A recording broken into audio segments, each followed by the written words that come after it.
दशकं 64 गोविन्द अभिषेकः मोक्षाब्दिरागम्।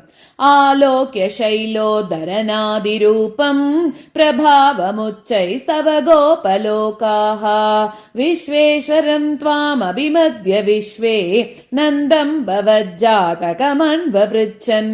गर्गोदितो निर्गदितो निजाय वर्गाय तातेन तव प्रभावः पूर्वादिकस्त्वयि अनुराग येषाम् ऐदिष्ट तावद् बहुमानभारः ततोऽवमानोति तत्त्वबोधः सुरादिराजः सह दिव्यगव्याम् उपेत्य तुष्टावसनष्टगर्वः स्पृष्ट्वा पदाब्जं मणिमौलिना ते स्नेहस्नुतैस्त्वां सुरभिः पयोभिः गोविन्दनामाङ्कितमभ्यषिञ्चत् ऐरावतोपाहृत दिव्यगङ्गा पातोभिरिन्द्रोऽपि च जातहर्षः जगत्त्रयेशे त्वयि गोकुलेशे तथाभिषिक्ते सति गोपवाटः नाकेऽपि वैकुण्ठपदेऽप्यलभ्यां श्रियं प्रपेदे भवतः प्रभावात्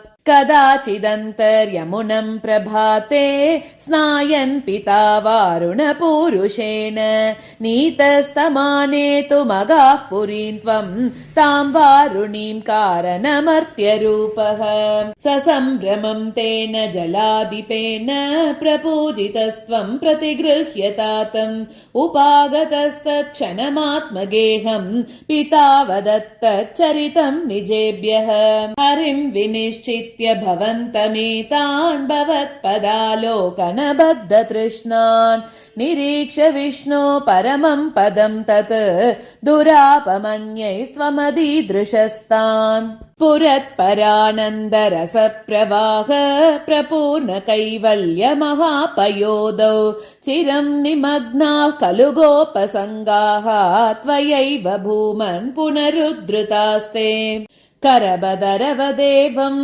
देवकुत्रावतारे परपदमनवाप्यं दर्शितं भक्तिभाजां तदिह पशुपरूपी त्वं हि साक्षात् परात्मा पवनपुरनिवासिन् पाहि मामयेभ्यः।